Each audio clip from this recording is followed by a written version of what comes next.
안녕하세요. 대한사랑 초대석 시간입니다. 여러분, 교과서라는 말을 들으면 어떤 생각이 드시나요? 우리가 이제 중고등학교 다닐 때 사실은 모든 지식의 기준이 되는 것이 바로 교과서라고 생각을 할 텐데, 뭐 시험을 봐도 교과서를 통해서 이것이 정답이냐 아니면 틀린 답이냐 뭐 이런 걸 가려내잖아요. 그만큼 우리 지식 형성에 가장 기본이 되는 것이 중고등학교의 교과서라고 생각이 됩니다. 바로 온 국민을 위한 대한민국 역사교과서라는 책이 나왔습니다. 그래서 오늘 그 교과서 발행을 주도하신 한가람 역사문화연구소의 이덕일 소장님을 모셨습니다. 반갑습니다. 예, 반갑습니다. 네. 정말 큰일을 하셨습니다. 예, 고맙습니다. 좀 어려운 작업이실 텐데 지금 두 권으로 이렇게 책이 나왔는데 이 책을 내고 난 뒤에도 여전히 지금 뭐 후속 작업으로 바쁘신 일정들을 보내고 있는 걸로 알고 있어요. 뭐 교사 양성이라든지. 네. 좀 근황이 어떠십니까? 이 책 나오기 전에 이제 교사 양성 과정을 모집을 했어요. 예. 책이 나오면은 지금 아시다시피 역사 공부 조금 하시는 분들은 아시는 것처럼 지금 우리나라 이제 역사 교육 체계가 상당히 왜곡돼 있지 않습니까? 예. 그렇다 보니까 새로운 교육 시스템에 의해서 새로운 역사관을 지금 가르칠 교사가 필요한데 그 기존 시스템에서는 그게 불가능하니까 이제 이 책이 나오기 전에 조금 전에 이제 취지를 설명하고 그 모집을 했더니 좀 상당히 많이 모였어요. 그래서 저희 연구소 강의실이 좀 좁을 정도로 예. 모여서 일기 수료를 했고 그다음에 일기 과정 중에 그 만주 답사를 한번 다녀왔고요. 예. 그 지금 2기 모집해서 2기가 이제 그 공부를 하고 있는데 뭐 이뿐만 아니라 지금 아마 광주나 부산에서도 아마 이 같은 과정을 그 지역 분들이 지역의 역사 운동하시는 분들이 주도해가지고 아마 곧 열리게 되는 것으로 알고 있습니다. 책 제목이 이제 뭐 여기도 놨지만 온 국민을 위한 대한민국 역사 교과서예요. 그러니까 이렇게 교과서라는 책 제목을 붙인 이유가 있을 것 같습니다. 그 교과서는 일종의 사전 역할을 해야 되는 겁니다. 예. 그러니까 어떤 역사 문제에서 어떤 문제가 있을 때 교과서를 찾아보면 이게 답이구나 해야 되는데 지금 우리나라 역사 교과서는 뭐 중고등학교 말할 것도 없이 심하게 왜곡돼 있죠. 그러니까 예.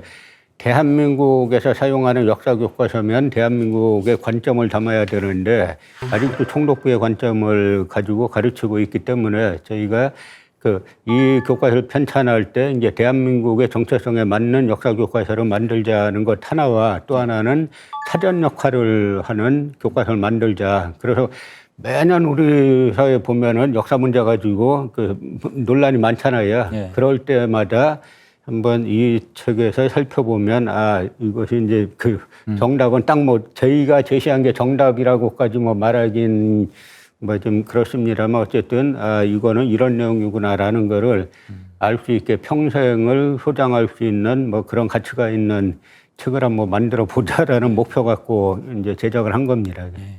그리고 이제 말 그대로 중고등학교 학생들뿐만이 아니고 모든 국민들이 우리 역사의 바른 모습을 좀 접근해 들어가는 데 있어서 하나의 지침서가 될 수 있는 뭐 그런 어떤 생각을 가지고 만드신 것 같네요.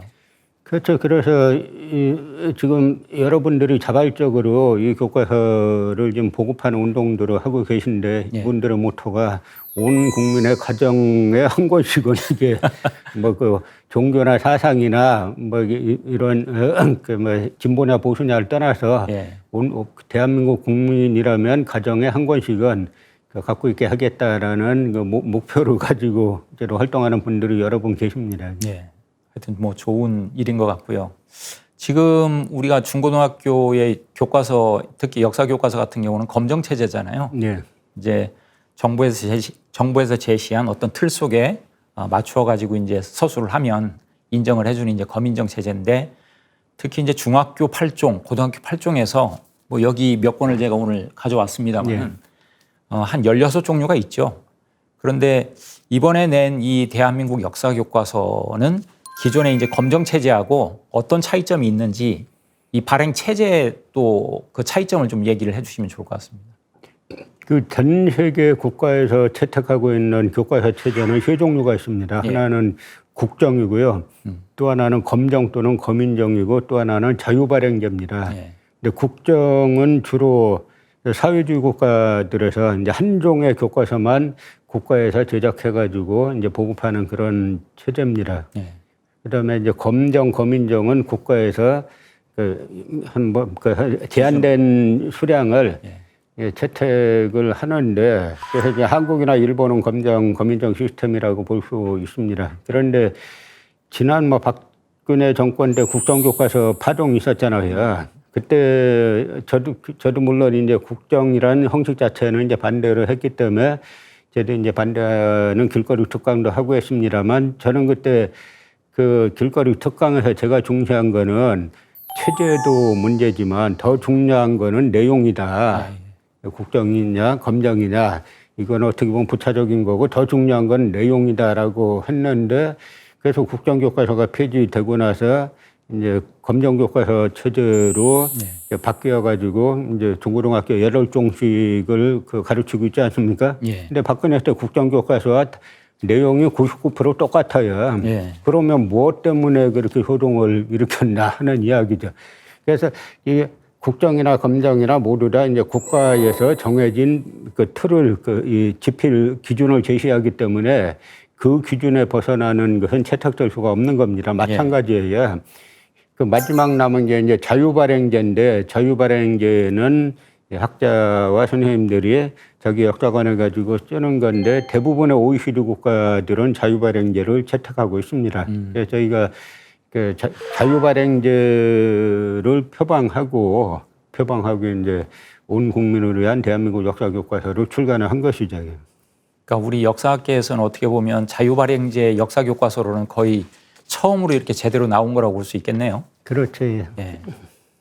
지금 방금 말씀하셨지만 이제 우리 지금 그 학교에서 쓰는 거는 검인정 체제로서 이제 발행된 걸 쓰는데 중학교 8종, 고등학교 8종인데 이제 교과서를 쓰시면서 기존 교과서를 좀 분석을 해보셨을 텐데 16종류의 이 교과서들의 어떤 차이점이 좀 어떤 게 드러나던가요?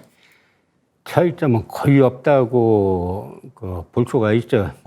사실 국정이나 검정이나 정해진 기준 틀에서 벗어나면 탈락하기 때문에 차이점이 발생할 수가 없는 구조고요.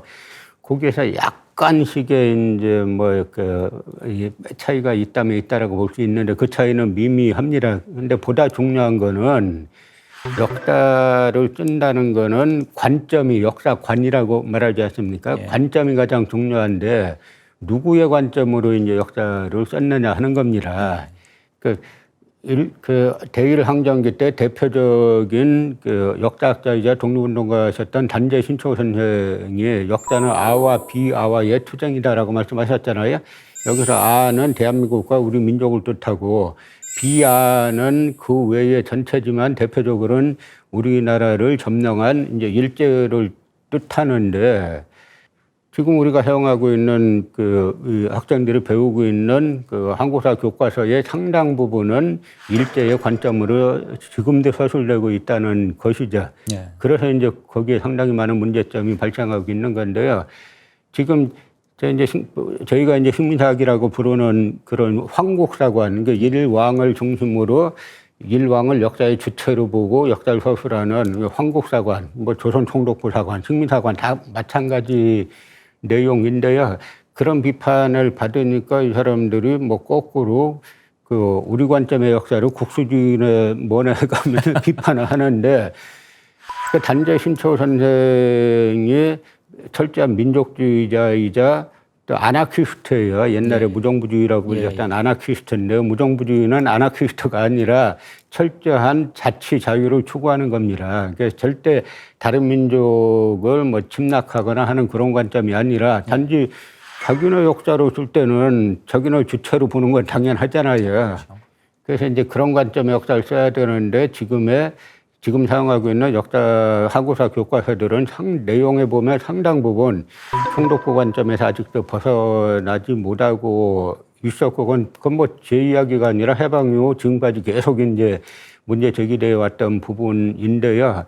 그 관점에서 벗어나 우리 관점의 교과서가 아직까지 나온 적이 없기 때문에 저희가 아직까지 능력이 부족합니다만 부족한 능력에도 불구하고 이건 반드시 내야 되겠다라고 생각해서 이번에 이제 출간을 하게 된 겁니다. 이거. 예.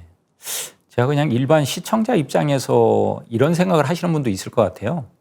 그 역사라는 것은 어떤 팩트가 있지 않냐. 그럼 그 팩트라는 것은 말 그대로 팩트인데 그걸 있는 그대로 서술하는 게 어떤 서로 바라보는 관점이 여러 가지로 있을 수 있겠냐.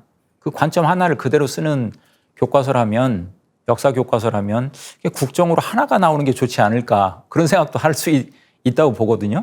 어떻게 생각하십니까? 생각은 이제 다양하기 때문에 예. 근데 이제 객관적인 역사라는 건 사실 인류 역사상 나와본 적이 없어요. 다 주관적인 역사서인데요. 그 다 관점을 담고 있는데 중요한 건 누구의 관점을 담고 있느냐 하는 거고요. 지금 그 말씀하신 것처럼 팩트를 가지고 쓴다 그러는데 우리나라 교과서들은 팩트 갖고 쓰는 게 아니에요. 그게 가장 큰 문제입니다. 그래서 제가 어느 신문에 글을 쓰면서 한국 그 역사 서술은 어떻게 보면은 뭐 생각의 역사학 또는 십다의 역사학 이런 말을 한 적이 있는데요. 생각의 역사학이란 뭐냐면 나는 이렇게 생각하고 싶다. 나는 이렇게 보고 싶다. 예를 들어서 우리가 다 이제는 공부하시는 분은 다 아시는 거지만 뭐 낙랑군 같은 경우 지금 하북성에 있다라고 여러 중국 사료들이 고대 요동에 있다라고 하고 있는데 예. 우리 교과서는 지금 평양에 있다라고 써놨잖아요. 그럼 사료를 대라 그러면 사료가 없어요. 팩터가. 이거 그러면은 나는 그렇게 생각하고 싶다. 나는 그렇게 보고 싶다라고 하는 거니까 전 세계 역사학 서술의 원칙에서 엄청나게 벗어나 있는 것이 한국의 그 역사학계고 특히 고대사학계가 대표적이고요. 그런 관점을 담고 있는 것이 지금의 사용하는 한국사 교과서이기 때문에 저희가 대한민국 역사 교과서를 편찬하게 된 거죠. 네. 그 지금 말씀 들어보면 현행 역사 교과서의 어떤 역사관이 상당히 많은 문제점을 가지고 있다고 이제 계속 강조를 해주시는데 좀 시청자들을 위해서 어느 정도의 문제가 있는지를 좀 개괄적으로 설명을 좀 해주십시오. 지금 한국사 교과서 뭐 중고등학교, 고등학교, 뭐 초중고 다 마찬가지인데요.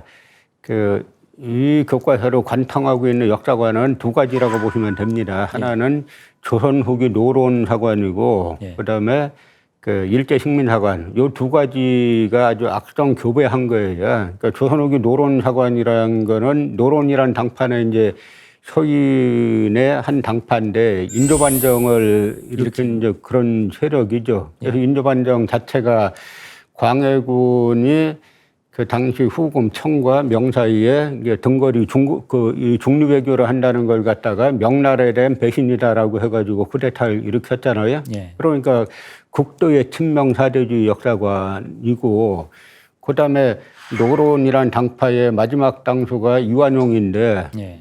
나라 팔아먹지 않습니까? 그러니까 둘이가 이제 한 세력인데 그다음에 일제식민사관은 일왕을 천하의 중심으로 놓고 역사를 서술하는 겁니다. 예. 그래서 그 핵심 내용이 반도사관이죠. 우리는 반도란 용어를 사용한 적이 없어요. 우리 선조들은. 그래서 우리 역사에서 우리 역사는 대륙과 반도와 해양을 걸친 이제 강역으로 보면 그 넓은 역사인데 여기에서 대륙을 제거하고 해양을 제거한 다음에 반도로 가둬두고 그 반도의 북쪽에는 한사군이 있었고 예. 그 고대부터 그 중국 한해 식민지인 한사군이 있었고 낙랑군이 평양에 있었다. 예. 이거고 반도의 남쪽에는 임날본부가 있었다라고 하는 건데요. 우리나라 역사학자들이 광복 이후 80년 동안 식민사학을 하면서 주류의 위치를 차지할 수 있는 것은 상당한 기술적인 노하우가 있는 거예요. 예. 그 노하우가 뭐냐면 총론에서는 식민사학을 비판하는 척하죠. 그리고 강론에 들어가 보면 그대로 식민사학을 반복하는 건데요. 그런 형태들이 최근에 아주 적나라하게 드러난 것들이 몇 가지가 있는데, 예를 들면 동북아 역사 지도 사업 같은 경우 나라 돈 47억 원을 들어갖고 했는데 뭐 여러 문제점이 있지만 하나만 말씀드리면 독도 끝까지 안 그려왔잖아요. 심지어 독도 그려오라고까지 했는데도 안 그려왔습니다. 그다음에 최근에 가야고분군 유네스코 등재를 하면서 임날본부 설로 그대로 등재 신청을 하고, 그다음에 전라도 천년사를 편찬하면서 전라도 지역을 고대부터 야마도의 식민지로 서술을 하고 이랬다가 이것이 이제 시민들의 거센 항의를 받고 이제 결국 이제 좌초가 됐죠. 다 좌초가 됐습니다만 그런데 문제는 이 구조를 바꾸자면 똑같은 문제가 다시 나오는 거예요.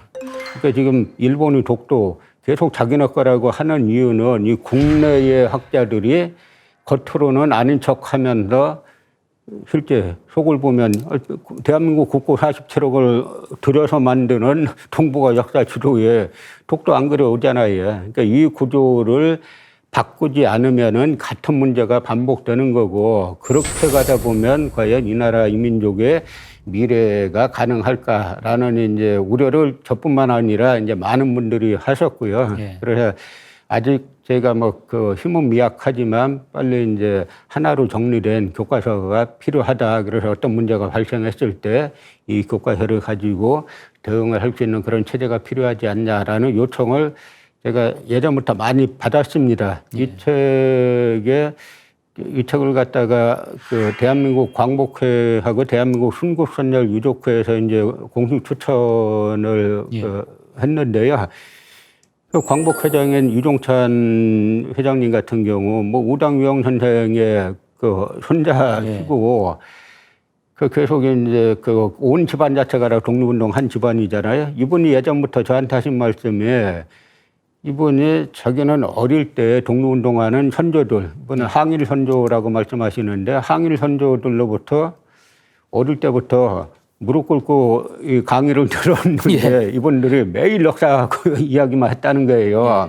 근데 그 당시엔 그 집안이 또 명문가 집안이니까 아주 엄한 교육을 망명지에서 받으셨는데 그런데 해방 이후에 우리가 사용하는 역사 교과서와 이 유종찬 회장님의 어린 시절 항일 선조로부터 배웠던 들었던 역사가 왜 이렇게 다르냐 하는 거예요. 이번 말씀이. 그리고 이 책 나오기 전에 거의 다 이제 초본 완성하고 찾아뵀더니 너무 고맙다고 하시면서 그 전부터 내가 이런 책 꼭 나와야 된다고 하지 않았느냐라고 하시면서 이제 추천사를 써주신 거죠. 사실은 서문에도 이 책 서문에도 이제 있지만 우리가 대한제국 시기에도 역사 교과서들이 있었잖아요. 네. 그 역사 교과서들의 서술 방식보다 역사관보다 지금의 광복 이후에 지금 역사 교과서의 역사관이 오히려 후퇴했다는 것을 몇 번 지적을 하셨더라고요.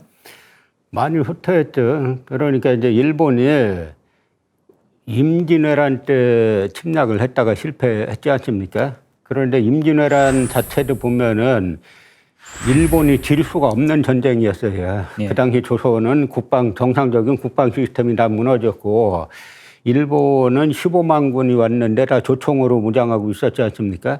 그 당시 조선에서 신립 장군이 온 군사 끌고 그 모집해서 간 게 8,000명밖에 안 되잖아요. 8,000명이 탄금돼서 패배했을 때 조선은 망한 건데 결국은 일본이 쫓겨가잖아요. 그래서 일본은 우리하고 달리 뭘 한번 하다가 실패하면 반드시 분석을 합니다. 그래서 그 난중 일기도 몰래 이제 빼가려고 하다가 문제가 됐고, 그 서해 유성룡 선생의 징기록도 숙종 때 몰래 빼가서 문제가 됐잖아요. 그래서 일본인들이 왜 실패했냐 우리는 무기만 갖고 갔다. 요 다음번에 갈 때는 역사를 갖고 가야 되겠다라고 해가지고 그래서 이제 정한론이라는 게 나오는데요. 이 정한론이 나오는 게 1870년대인데 한번 생각해 보세요. 1870년대는 여기가 조선이지 한국이 아니잖아요. 그렇죠. 그런데 정조선론이 아니라 정한론이에요. 왜냐하면 여기서 말하는 정한은 일본 서기의 신공왕후가 삼한을 식민지로 삼았다라고 하는 그 삼한을 뜻하는 겁니다. 그래서 일본은 그러한 그 목적의식을 가지고 요번에 이제 한국을 다시 이제 점령하면은 역사관을 뿌리째 바꿔놔야 되겠다라고 해가지고 일본이 들어오니까 그 당시 여러 외국 지사들이 그 대응하는 교과서를 썼는데요. 물론 그 당시에 역사 연구가 그렇게 이제 깊지 못했기 때문에 지금 관점에서 보면 아주 깊은 수준이라고는 볼 수는 없지만 일본이 왜곡하려고 하는 건 많이 반박하는 내용들이 있었는데 이 내용도 그런 내용들이 있으면 당시 이제 1905년부터는 이제 통감 정치가 실시되니까 이 통감부에서 전부 다 이제 못하게 하고 그리고 사립학교령이란 걸 만들어 갖고 사립학교도 전부 다 재심사를 받게 하고 예. 그러고 나니까 이제 그 사립학교에서도 못 가르치게 하니까 그 다음에는 서당으로 가거든요. 그러니까 서당도 폐쇄시키고 예. 이런 과정을 거쳐서 조선총독부 항모국에서 이제 이 교과서를 만드는데 그 교과서의 틀이 지금까지 온다고 보면은 그게 뭐 과언이라고 할 수가 없습니다. 그게 이제 소위 얘기하는 심상소학 국사잖아요. 네. 그 심상소학 국사의 어떤 그 체제가 역사관이 어떻게 크게 그 문제가 있었는지 그 내용을 좀 얘기를 해 주시죠. 심상소학 이제 국사 보충 교재 이렇게 되는데요. 심상소학 그 심상은 일본의 이제 소학교의 이름이고요. 그 국사 여기서 일본사죠. 그러니까 일본이 안 가르쳤어요. 일본사만 가르쳤고 여기 예. 점령하고 난 다음에 그러다가 3.1혁명이 일어나니까 놀라가지고 아 한국사도 가르쳐야 되겠다, 조선사도 가르쳐야 되겠다라고 해서 심상소학 국사 보충 교재. 이 예. 보충 교재가 바로 이제 조선사를 말하는 건데요.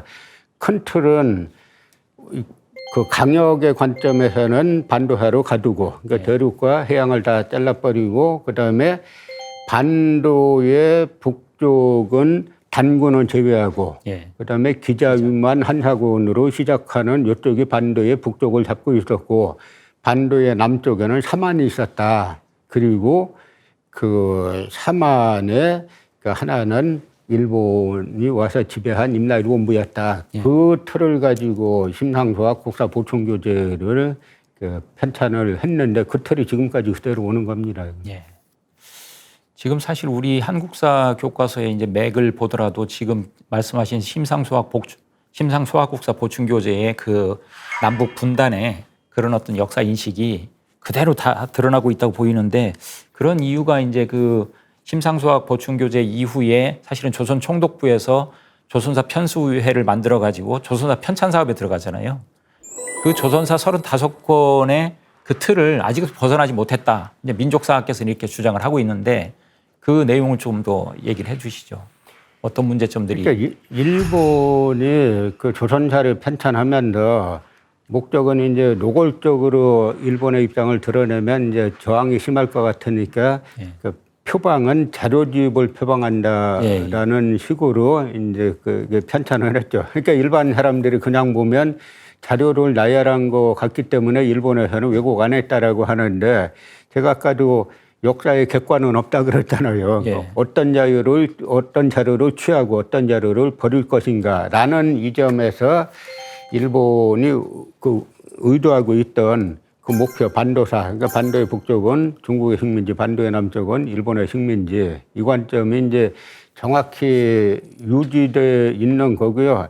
더 비극적인 건 이게 바로 한국인 역사학자들에 의해서 일본 총독부의 그 역사관이 계속 계승되고 있다는 이것이 지금 현재 한국 사회가 갖고 있는 가장 비극적인 현상이라고 저는 생각합니다. 예.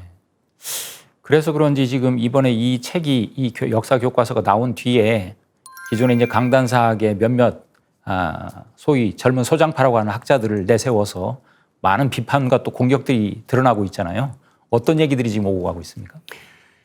근데 저는 그런 이제 뭐 그 싸움이라면 싸움일까 이렇게 하는데 저는 그게 뭐 그 어떻게 정리하냐면 이거는 문명과 야만의 싸움이에요. 또 하나는 무식과 유식의 싸움이에요. 저는 그 사람들 비판하는 걸 저는 별로 안 보는데 저 여러 사람들이 있으니까 이야기해 주죠. 보면 저 놀라는 게 아니 진짜 이 사람들이 이걸 모른다는 이야기야? 그 전공인데? 그 예를 들어서 대륙백제설이 있지 않습니까? 제가 이제 저희는 최근 대백제의 개념으로 대륙과 반도와 일본 열대에 걸치는 대백제 개념을 써놨는데요. 대륙백제설은 저희가 주장한 게 아니라 삼국사기에는 딱 2번 나와요. 그 삼국사기 이제 동성왕조에 한 번 나오고 그다음에 최초원 열제는 한 번 나오고 그런데 중국의 뭐 남제설을 비롯해서 뭐 양선이 하는 무시 많은 중국 사서에 대륙백제 이야기가 나와요. 그 중국은 원래 공자 때의 춘추필법이라고 해가지고 자기네 중국에 불리한 거는 안 쓰는 게 중국의 역사서술 전통인데 예. 그러한 중국 역사서술 전통에도 불구하고 대륙백제 이야기가 구체적으로 이 책에 써놨습니다만 7개 군 정도는 백제가 직접 태수를 임명해서 다스린 이야기들이 저희가 만든 게 아니라 중국의 정사, 그렇죠. 중국의 25사에 나오는 정사에 나오는 이야기들이에요. 근데 이 사람도 고려사 전공했다는 사람들이 그런 자료도 안 봤단 말이야. 또 하나 이 사람들이 막 비판하는 것이 이 책에 나와 있는 천령이라든지 공엄진이라든지 그거는 이제 고려사, 조선왕조실록, 세종실록 줄이지 아니면 조선의 수많은 문인들, 독립운동가들 글에 고려 조선의 국경이 압록강 북쪽, 두만강 북쪽에 있다는 거는 또 우리 사료뿐만 아니라 원나라 정사인 원사, 명나라 정사인 명사에 다 나와 있는데 이 고려사, 조선사 전공하는 사람이 이것도 안 봤다는 말이야. 저는 그거에도 놀라운 게 이 사람들이 비판하는 건 당연히 저는 당연히 제가 지금까지 이 길 걸으면서 무수히많은 비난을 받아왔기 때문에 그 예상했던 일이라 놀랍지도 않은데 예. 그걸 글로 남길 수 있다는 거는 모르니까 남기는 거잖아요. 그러니까 우리 사회가 역사관, 역사정신, 지식적으로 엄청나게 큰 중병이 들어있다는 거를 그런 사례를 봐서도 알 수 있는 겁니다. 이번에 이제 카톨릭대의 기경량 교수죠. 실명을 거론해도 될 것 같은데 왜냐하면 역사비평이라는 이제 그 학술지에 공식적으로 사이비 역사학이라고 해가지고 논문을 한 편 실었으니까요. 거기에 보면 이제 지금 말씀하시는 이쪽에 이제 민족사학 진영의 그런 연구 결과들 이런 것들을 하나로 매도해가지고 사이비 역사학이라고 규정을 했어요. 그 부분에 대해서는 어떻게 생각하십니까? 우리 연구소에 서양 사는 분들이 찾아오셔가지고 이분들이 참 이게 과연 이 역사에서 통용될 수 있는 용어냐, 예. 이게 사이비 역사학이니 유사 역사학이니 제가 이야기해줬죠. 저는 식민사학 하는 사람들이 용어 하나 만들면 저는 바로 근거 찾아냅니다. 오래 안 걸려요. 오래 걸리면 하루, 짧으면 한 시간이면 찾는데 그게 뭐냐면 조선총독부에서 종교를 분류할 때 두 가지로 분류를 합니다. 하나는 일본의 신도, 그다음에 기독교, 불교는 종교로 분류해갖고 총독부 항무국에서 관장을 하고 요즘으로 치면 종교과겠죠. 그리고 이제 민족 종교들, 예를 들어 보천보라든지 대종교라든지 이 동학이라든지 천도교라든지 하는 이런 쪽들은 유사 종교로 분류해가지고 총독부, 경무국, 예. 지금으로 치면 검찰, 경찰, 국정원 이쪽에서 관장하는데 이 사람들 그 용어 갖다 쓰는 거예요. 그러니까 이 사람들은 정확히 총독부의 관점을 가지고 바라보는 겁니다. 그리고 그걸 떠나가지고 이게 언어 폭력이잖아요. 예. 저희가 이 책을 보시면 오히려 지금 사용하는 교과서는 사료 근거로 제시 못했어도 저희는 이 책의 모든 사료를 제시하면서 이야기하고 있습니다. 그러면 역사학이라는 거는 우리가 타임머신 타고 과거로 갈 수가 없잖아요. 근데 그 타임머신 역할을 하는 것이 결국은 사료입니다. 예. 그 사료를 제시한 역사학을 갖다가 사이비네 유산에 하는 건 뭐냐면 그 부분은 자기 자신들도 아는 것 같아요. 자기네 역사학이 아무런 사료가 없는 그야말로 이건 사이비 유사란 용어도 쓸 거 없이 역사학이 아니에요. 예. 사료가 없으면은. 예. 그러니까 결국은 자기네가 약하니까 결국 네이밍을 이름을 붙여가지고 옛날에 너 빨갱이지 하는 식의 이름을 붙여가지고 말잘하려고 하는 이 아주 전체주의식인 그런 발상인데 그런 발상들을 한심한 거는 이 나라 언론의 기자들이 또 공부 안 해서 가시라기 당하니까 그 사람들이 그냥 쓰는 게 어떻게 보면 더 큰 문제라고 볼 수가 있죠. 사실 이제 그 논문에서도 이런 표현까지 있었어요. 학문 권력에 대한 욕망이 있다. 민족사학자들이 이런 표현까지 쓰면서 했는데 사실 학문의 세계에서 그 역사학뿐만이 아니고 주류 비주류라는 말이 성립될 수 없는 거잖아요. 학문이라는 건 자유롭게 연구를 하고 서로 비판도 하고 경쟁도 하는 건데 그런 어떤 표현을 쓰는 것 자체가 그들이 이미 자기들의 학문 권력을 내놓기 싫다는 그런 어떤 고집의 그런 발로가 아닌가 그런 생각도 들어요. 지금 문제는 뭐냐면 지금 이제 식민사학 대한민국 모든 대학의 사학과를 장악한 제가 이들의 가장 큰 문제점은 뭐냐면 학문, 특히 인문학, 역사학은 상대성이에요. 예. 관점이 다 다른 겁니다. 그런데 그러니까 자기들도 관점이 다른 하나의 학파로서 이렇게 존재했으면은 새로운 학자들이 나왔을 때 서로 뭐 토론도 하고 되는데 그냥 총독부 관점 하나만 가지고 온 거예요. 그런데 그게 다 거짓말인 거죠. 그러니까 이 사람들은 뭐냐면 이거 무너지면 우린 다 죽는다. 그러니까 학문이 아니에요. 학문은 내가 공부하다 보니까 이런 관점이 있고 당신은 그런 관점이냐? 그럼 한번 토론해보자. 이렇게 돼야 되는데 몇 번 토론해봤지만 토론이 안 되잖아요. 왜냐하면 사료가 없으니까. 그러니까 지금 문제는 이 한국의 이 식민사학 이 사람들이 모든 학문 권력은 갖고 있지만 그게 사상 누각이라는 거예요. 사료가 없기 때문에. 그러니까 이제 한국 사회가 이제는 이 문제를 역사학계에만 맡길 문제가 아니라 한국 사회 공동 지성 공동 이 국가의 정체성이라든지 민족의 지속 가능성적인 관점에서 이 문제를 이제 다룰 때가 됐다는 겁니다. 예.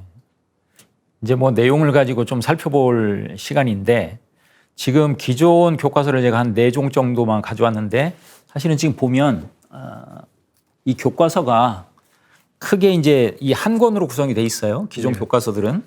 그런데 이 교과서를 보면 그 우선 목차를 좀 보면 이런 식으로 돼 있어요. 근데 이제 8종 교과서를 제가 다 봤는데 이 목차의 차례가 거의 똑같습니다. 똑같은데 어떻게 돼 있냐면 첫 번째는 전근대 한국사의 이해 한 파트, 그리고 근대 국민국가 수립운동 한 파트, 그리고 일제 식민지 지배와 민족운동의 전개, 그리고 네 번째 대한민국의 발전에서 사실은 이 파트 구분한 거를 보면 지금 거의 우리가 뭐 반만년 역사라고 흔히 얘기를 하는데 그 반만년 역사 전체를 4분의 1로 배치를 했어요. 그리고 조선 말에 대일 항쟁 그 기간 뭐 이 근대국가 수립하는 그 과정을 한 파트, 또 대일 항쟁기, 그리고 대한민국 광복 이후 이런 식으로 구성이 돼 있어요. 그러니까 어떻게 보면 내용 구성에 있어서 우리가 역사를 좀 균형 있게 바라볼 수 있는 구성 체제가 아니라는 걸 쉽게 알 수 있거든요. 근데 이번에 역사 교과서를 보면 상당히 지금 이 그 구성 체제가 기존 교과서하고는 정말로 내용에 있어서 많은 차이가 있다는 것을 제가 봤거든요. 이 목차에 대해서 좀 그 설명을 좀 해주세요. 어떻게 이 구성을 시대 구분을 하셔가지고 했는지. 그 기존 교과서가 뭐 4개 파트로 되어 있다 그래서 분량이 4분의 1을 쓴 게 아니에요. 예. 그러니까 그 조선 시대까지 그러니까 100만 년의 역사를 여기 이렇게 보면은 이게 12쪽부터 예. 그 61쪽까지 이게 전체 페이지 수가 뭐 이 책 같은 모든 책이 다 마찬가지인데요. 뭐 320몇 쪽인데 예. 결국 50쪽에다가 100만 년의 역사를 그 조선 전까지 고려까지 그렇게 쓰고 그 이야기 나머지 갖다가 이제 서술했는데 이야기는 결국 뭐냐면 고려 시대 역사까지는 지운 역사예요. 이름만 써주고. 예. 그러니까 왜 그랬냐? 우리가 요즘은 이제 많이 알려져 있습니다만 예를 들어서 삼국사기 초기기록 불신론 같은 게 있잖아요. 그 삼국사기에 나온 대로 뭐 신라는 BC 57년 공국되고 이러는데 이 책 그렇게 안 써놨어요. 신라는 내무랑 때, 내무랑은 그 356년부터 402년까지 제위하고 있는데 그러니까 신라살이 400년 다 지워버렸죠. 그러니까 그게 전부 다 일본인들이 만든 거죠. 경주 국립박물관에 가면 연대사에서도 그렇게 적어놓고 있어요. 그러니까 그 일본인들이 우리는 그 여기 한민족을 지배하려면 일단 뿌리 없는 민족으로 만들어 놔야 된다. 예. 그 한국의 과거에 뭐 찬란했던 대륙사나 이런 건 다 지워야 된다. 그 관점을 가지고 우리 역사를 왜곡한 걸 그대로 지금 사용하는 교과서에서 담고 있다는 게 100만 년의 역사를 불과 40쪽에 쓸 수가 있겠어요? 이름만 쓴 거지. 그러니까 이거는 곡자란 이름만 붙였을 뿐이지 사실 정확히 말하면 한국사 지우기 교과서라고 보면은 정확하다고 볼 수가 있습니다. 예. 그 반면에 저희들에서 그 균형 있게, 그러니까 저희가 가장 강조한 거는 이제 균형 있게 서술을 한 건데요. 그러니까 이제 선사시대 한 파트, 역사시대 전개와 고조선 한 파트, 그다음에 여러 나라 시대의 전개. 그 뭐냐면 우리가 삼국시대는 불과 한 100년밖에 안 되는 겁니다. 그렇죠. 그 부여가 멸망하고 가야가 멸망한 다음에 100년밖에 지나지 않는 그 틀에 넣을 수가 없잖아요. 그래서 여러 나라 시대의 전개를 써놓고 그다음에 이제 다섯 나라 부여까지 부여 가야까지 다섯 나라, 그다음에 이제 세 나라 시대와 동아시아 대전, 그다음에 두 나라 시대와 후기 세 나라 시대 이렇게 파트를 나눠 가지고 모든 파트를 고르게 인식할 수 있게 이제 그런 식으로 일단 분량과 주제를 그런 식으로 이제 나누어 놨습니다. 예. 하여튼 뭐 목차만 보더라도 기존 교과서와 확연하게 차이가 있다는 것을 이제 우리가 알 수 있고 분량에 있어서도 이제 뭐 그 두 권으로 이렇게 된 거는 그만큼 우리가 이제 우리 역사 서술에 있어서 쓸 얘기가 없어서 안 쓴 게 아니라 충분히 상고사나 고대사에 있어서도 쓸만한 문헌 기록이라든지 또 뭐 80년대 이후에 본격적으로 발굴된 그런 중국 요령성 지역에서의 그런 유물 발굴들 뭐 이런 것들을 볼 때는 많은 부분을 우리가 보충해서 채울 수 있다는 것을 이제 알 수 있었는데 제일 앞부분이 이제 선사시대 기술이잖아요. 예. 저는 이제 이 책에서 선사시대 부분을 보면서 가장 눈에 띄는 부분이 바로 이제 그 요하 문명하고 이제 홍산 문화에 대한 얘기인데 우리 민족의 형성에 대해서 여기는 이제 두 가지를 적었더라고요. 황하동이하고 이제 요하 쪽에 동이 문명을 적었는데 그 부분에 대해서 좀 설명을 해 주시죠. 현재 우리의 직접적인 조상들은 신석기인들입니다. 예. 그런데 그 신석기 그 문명을 보면은 주로 이제 황하 유역의 동이족 유적들이 상당히 많아요. 그러니까 우리의 직접적인 조상은 이제 동이잖아요. 예. 뭐 딱히 우리가 만든 표현이 아니라 이제 중국에서 나중에는 삼국지나 이제 후한서에 동이열전을 써가지고 자신들과 다른 이제 우리 민족을 동이라고 했는데요. 저 황하 유역뿐만 아니라 이쪽 이제 황하 유역과 그다음에 요하를 중심으로 한 광범위한 지역에 이 동이족 문화들이 엄청 많이 있어요. 예. 그런데 이 홍산 문화는 예를 들어서 이제 도류류조라는 그 한자로 조고룡장이라는 인물이 이제 이 1895년에 처음에 내몽골 가면서 그다음에 1900년대 초에 알려지지 않은 선사 문화가 있었다라고 해가지고 홍산 그쪽으로 이제 뭐 발굴하고 하면서 알려지기 시작했는데요. 이쪽에 그 황하동이는 거의 이제 안 알려졌죠. 예. 그러니까 이 황하동이도 다 우리의 유적인데요. 그건 뭐 제 말뿐만 아니라 양사영이라는 중국의 전야고고학의 아버지가 있어요. 예. 중국 전야는 들판이라는 뜻인데요. 이 황사영이라는 사람은 양계초라는 중국 민국시대의 계몽사상가이자 정치가이자 학자죠. 그 양계초가 주창한 것이 신사학이라는 걸 주창하는데 그 신사학에서 뭐라 그러냐면 역사학은 학문 중에서 가장 넓고 깊다. 그리고 역사학은 바로 애국심의 원천이라. 예. 근데 그때가 이제 서양 세력이 막 밀려 들어올 때잖아요. 그러니까 자기가 서양 세력을 보니까 서양 세력이 이렇게 큰 거는 90%가 다 역사의 힘이다. 그러니까 그런 이야기를 하면서 새로운 역사 신사학을 주창하는 사람인데 그렇다 보니까 그 아들인 양사영이 하버드 대학에 유학 가가지고 하버드에서 고고학을 공부하고 대학원에서 고고학을 공부해가지고 와가지고 그 발굴을 하면서 예. 삼첩층 이론이라는 걸 설명하는데요. 이 책에도 써놨습니다만 삼첩층이 뭐냐면 앙소문화, 그다음에 용산문화, 그리고 은나라, 상나라 문화는 서로 계승관계가 있는 그런 문화라는 거예요. 근데 이 중에서 용산문화 하나 말씀드리면 중국이 자랑하는 세계 4대 문명 중에 하나가 그 황하 문명의 핵심이 용산 문화잖아요. 네. 그 용산 문화가 동이족 문화라는 겁니다. 그래서 저희가 한번 최근에 그러니까 산동반도 중심의 동이족 답사로 쭉 다녀보니까 엄청나게 많은 동이족 유적들이 있고 예. 그 공부하다 보면은 저도 그렇고 중국 상고사학자들도 고민이 뭐냐면 그 중국인들은 이제 화이관 이러잖아요. 자기 자신대로 하화. 예. 나머지는 이 이러는데 그래서 그 화와 이를 나누는 화이관인데 화가 언제 시작했냐는 거예요. 이걸 도저히 암만 연구해도 유래를 찾을 수가 없는. 알 수가 없어요. 네. 그러니까 뭐 그 이쪽 공부하는 분들은 아시겠지만 뭐 부사년이라는 그 북경대에 있었고 대만대 국립인재 대만대 총장했던 부사년은 이하 동서설 해가지고 네. 뭐 이는 동쪽에 있었고 하는 저쪽에 있었다 그러는데 그것도 하도 다 이지 화가 없어요. 그러니까 요 최근에는 보니까 이화라는 중국 학자가 뭐 이하 선우설 해가지고 이가 먼저 있었고 나중에 하가 뭐 중앙아시아 이쪽에 왔다 그러는데 그건 다 만들어낸 이야기들이고 중국 학계의 구민이 화를 못 찾아요. 네. 다 입니다.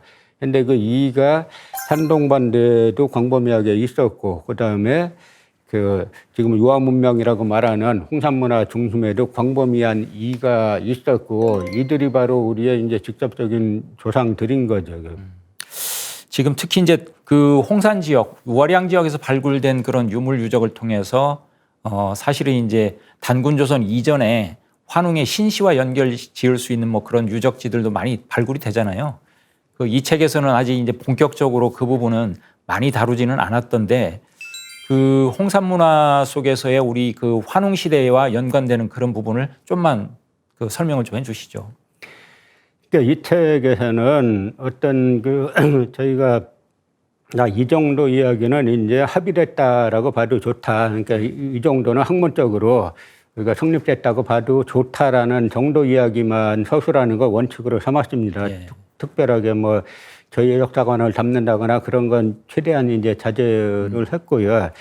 그런 속에서 이제 우리가 유화문명, 그 중에 홍산문화, 그 중에 이제 뭐 우화량 유적 같은 경우들을 이야기하잖아요. 예. 그러면 이제 바로 이제 우화량 유적 같은 뭐 그런 경우들이 여기 이제 서기전 3,500년에서 3,000년경을 이야기하니까 근데 거기에 나오는 그 뭐 신석기 이제 후기 시대들인데요. 거기에 나오는 뭐 유적이나 유물들을 보면은 이건 국가 단계가 아니고서는 나오기가 힘든 상당히 이제 그 뭐 옥기들이 엄청나게 많이 나오잖아요. 그 옥기를 지금 만들려고 그래도 못 만들어요.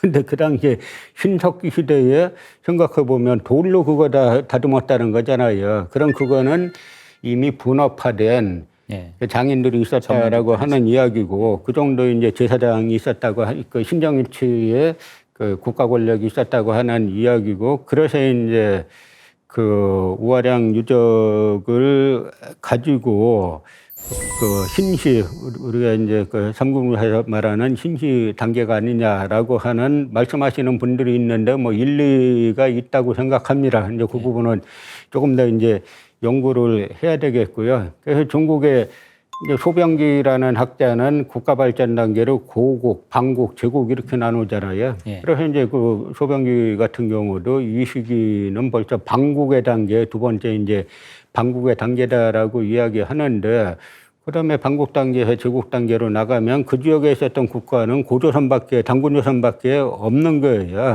그러니까 결국 그런 우리가 뭐 우화량 유적이라든지 특히 이제 그것보다 약간 후대인 하가점 하층 문화 유적이라든지 하는 쪽은 하가점 쪽은 확실히 이제 고조선이라고 시기로 봐서도 그렇고 정확하게 이제 말할 수 있는데 그 이전의 국가 단계 유적들은 우리가 삼국유사에서 말하는 신시 단계라고 이제 볼 수 있지 않겠나라고 그쪽 연구하시는 분들이 말씀하시는데 이게 저도 이제 상당히 일리가 있다라고 생각하는데요.